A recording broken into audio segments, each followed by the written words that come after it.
नमस्कार दोस्तों, मेरा नाम है आशुतोष और मैं फिर से आप सबके सामने उपस्थित हो गया हूँ एक और नई वीडियो के साथ। आज की इस वीडियो में हम बात करेंगे एक और रिकवरी की, जो कि 50% रिकवरी हुई है थ्रू आरबीआई के। एंड कैसे रिकवरी हुई है, कहाँ के विक्टिम थे, इसके बारे में आगे बात करेंगे।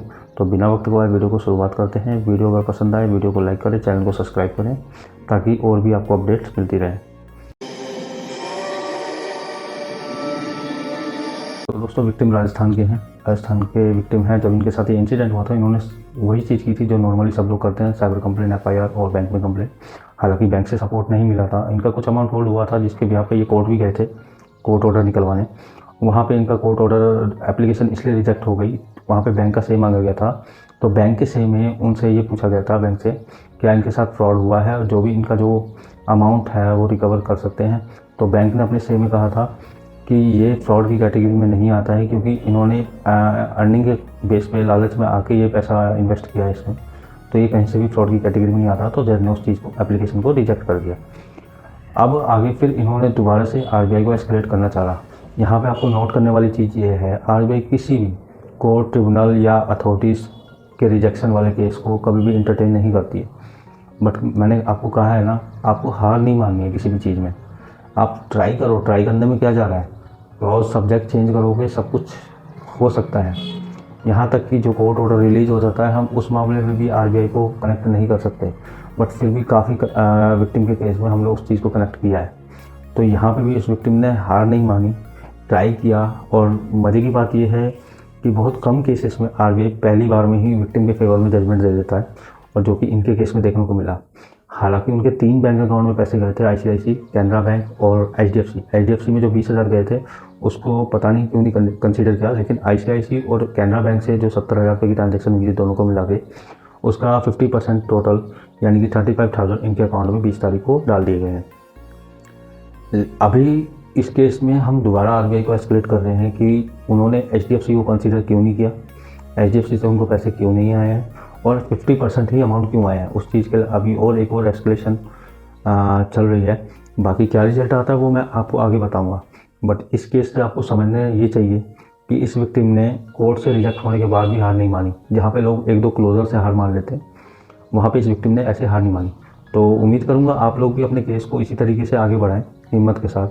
आप लोग भी इन्हीं विक्टिम की तरह रिकवर कर पाएंगे। अब प्रोसीजर की बात करते हो, प्रोसीजर हर कोई अलग अलग फेस करता है। अब इन्होंने तो कोर्ट का रिजेक्शन भी फेस कर लिया था। अब सबके केस में ऐसा नहीं होता ना कि कोर्ट का रिजेक्शन पे, तो प्रोसीजर कौन से स्टेप पे, कहाँ पे आप स्टक हो रहे हो, उस बेस पे डिपेंड करता है। और आपने यहाँ से क्या कमांड छोड़ी है और उसका रिप्लाई क्या आ रहा है, उस बेस पे डिपेंड करता है कि क्या आंसर होना चाहिए, क्या काउंटर अटैक होना चाहिए।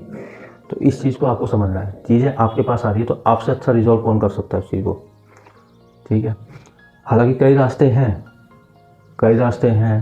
कि जहाँ पे आप जा सकते हो, बैंक, आरबीआई और आरबीआई एपिलेट के बाद कंज्यूमर।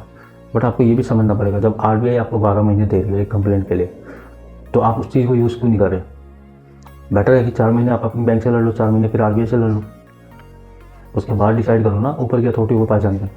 क्योंकि जब ऊपर की अथॉरिटी डेल्ट कर देती है तो फिर आरबीआई एंटरटेन नहीं करती ना। ये तो चलो इस केस में हो गया, ज़रूरी नहीं है ना सब केस में एक ही डिपार्टमेंट को, एक ही बंदे को असाइन हो केस। हमारे हर एक बंदे का केस अलग अलग डिपार्टमेंट में अलग अलग बंदे के पास असाइन होते हैं। तो ये भी डिपेंड करता है। और अगर उसने देख लिया और उस सिटी के आरबीआई ने देख लिया कि इसका ऑलरेडी डेल्ट है, तो वो एंटरटेन नहीं करेगा। बट इसके केस में हुआ, आपके केस में हो सकता है, बट पहले क्यों जा रहा। इन्होंने भी 90 डेज़ का वेट किया था, तब जाके आरबीआई को 3 महीने बाद डाला है। तो आप लोगों की इतनी जल्दी नहीं मचानी चाहिए कि कुछ लोग 15 डेज में डाल देते हैं, कुछ लोग कभी डाल देते हैं, कुछ लोग 15 दिन में डाल देते हैं, कुछ लोग 2 दिन में डाल देते हैं, और कुछ लोग तो सारी जगह ही डाल देते हैं। आप ये बताओ ना, एक बार एक साथ सारी अथॉरिटीज़ को आप डाल दोगे तो एक दूसरे के ऊपर निर्भर हो जाएगी ना, कि तुम्हारा केस यहाँ चल रहा है, तुम्हारा केस यहाँ चल रहा है, तुम यहाँ से रेजोल्यूशन लो, वहाँ से लो। और 1-2 दिन का काम नहीं है रेजोल्यूशन का। तो उम्मीद करता हूँ आप भी अपने केस को तरीके से लड़ेंगे और संयम के साथ लड़ेंगे, पेशेंस रखिए, ठीक है। और आप भी इसी विक्टिम की तरह आप भी अपने पैसे को रिकवर कर पाएंगे। आज के लिए बस इतना ही, और फिर मिलते हैं अगली किसी वीडियो में। और हाँ, मेरी वीडियो लेट आ रही है। हाँ, अब आजकल वीडियो लेट ही आएंगी। काफ़ी लोगों का कंसर्न ये भी है कि मैं इंग्लिश सबटाइटल क्यों नहीं डालता हूँ। देखो, इशू है तभी नहीं डालता हूँ, नहीं तो अगर आप देखोगे तो प्रीवियस में मैं डाला करता था। बट टाइम का जो इशू है वो भी देखना पड़ता है, तो टाइम का इशू बहुत है, इस वजह से मैं इंग्लिश सबटाइटल नहीं डाल पाता। तो इसी के साथ मैं आशुतोष आप सबसे विदा लेता हूँ। नमस्कार।